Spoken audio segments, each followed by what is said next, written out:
બ્રિજેશ કુમાર ઝાને રાજકોટની અંદર ફાવતું નથી તો એમણે ગૃહમંત્રીને મુખ્યમંત્રીને કહેવું જોઈએ। આ અગાઉ પણ અમે કીધું હતું કે રાજકોટની અંદર ક્રાઇમની સ્થિતિ ખૂબ જ વધી રહી છે, ક્રાઇમ નગરી બની રહ્યું છે, રંગીલું રાજકોટ જે કહેવાતું હતું એની ઓળખ ભૂસાઈ રહી છે।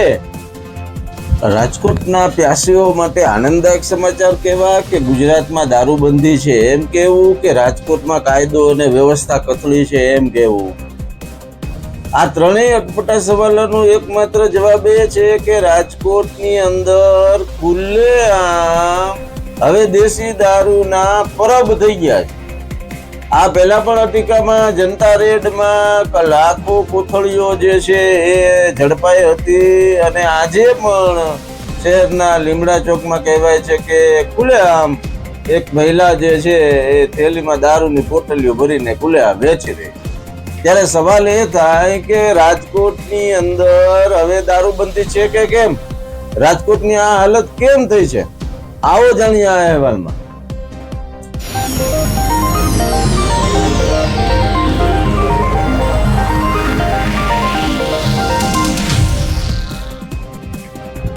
નમસ્કાર, ઇવનિંગ પોસ્ટના ડિજિટલ પેજ ઉપર હું છું આપની સાથે ફરી એકવાર કુમાર।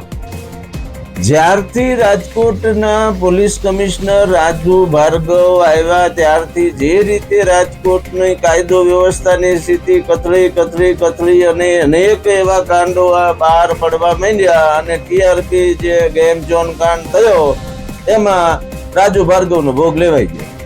ત્યાર પછી જાણે કે મને રાજકોટના પોલીસ કમિશનર પદે આવ્યા હોય એવા બ્રિજેશ કુમાર ઝા મ્યુનિસિપલ કમિશનર તરીકે ડીપી દેસાઈ, હવે ડીપી દેસાઈ તો પોતાની રીતે વાવટો હંકેલી અને 6 મહિનામાં બધું શાંત કરી અને કૃષ્ણાર્પણ કરી અને બદલી કરીને જતા રહ્યા છે, બરાબર।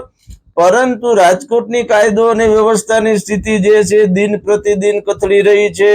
સીપી ઓફિસની અંદર કે રાજકોટ શહેર પોલીસની અંદર કેવો વહીવટ ચાલે છે? મારામારી, જાહેર હુમલા, આવા એન્ટી સોશિયલ એલિમેન્ટ્સ ખુલ્લેઆમ તલવાર ધારિયા છરીઓ લઈને જે રીતે ઘૂમી રહ્યા છે, એમાં પણ એસએમસી પાછા વિદેશી દારૂઓ જે છે રાજકોટના સીમાડાઓમાંથી ને બધી પકડી રહી છે। દેશી દારૂના પરબો ખુલ્લેઆમ થવા માંડ્યા છે અને રાજકોટ પોલીસ જે છે એ 12 વર્ષ બાવો બોલ્યો, ભાગી ગયેલો આરોપીને પકડી પાડ્યો, આ હતું એમાં અમે આમ કરી નાખ્યું। અરે ભાઈ, શહેરના સામાન્ય નાગરિકોને શાંતિ સલામતી જોઈએ છે, એનું પહેલા કરવું પડે। આ જે ગાંઠિયા દાદાઓ જે રીતે જાહેરમાં મારામારી કરી રહ્યા છે, હુમલાઓ કરી રહ્યા છે, બરાબર, આવી રીતે જે આવા દેશી દારૂની બોટલીઓ જાહેરમાં વેચાય છે, આની પહેલા પણ બસ સ્ટેશનની પાછળ એક ખુલ્લેઆમ પીતો તો એક યુવાન દેશી દારૂ, બરાબર છે, એનો પણ વિડીયો વાયરલ થયો હતો। તો આ બધી જગ્યાએ પહોંચે છે ક્યાંથી? શું તમે એમ માનો છો કે પોલીસને ખબર નથી? બ્રિજેશ કુમાર ઝા જો એમ માનતા હોય કે પોલીસ જે છે એને જાણ કરો કે અમને જાણ કરો, તો ભાઈ પોલીસ જ બધું જાણે છે। આવું ચલાવે છે કોણ? અથવા તો ખુદ પોલીસ ચલાવી રહી છે? આવા સવાલો પણ આમાં ઉભા થાય છે રાજકોટની જનતામાં। બ્રિજેશ કુમાર ઝા હજી સુધી રાજકોટની બજારની અંદર શું હાલત છે, રાજકોટની નાગરિકોની શું સ્થિતિ છે એ જાણવા માટે નીકળ્યા હોય એવું પણ જાણકારોના ધ્યાને નથી।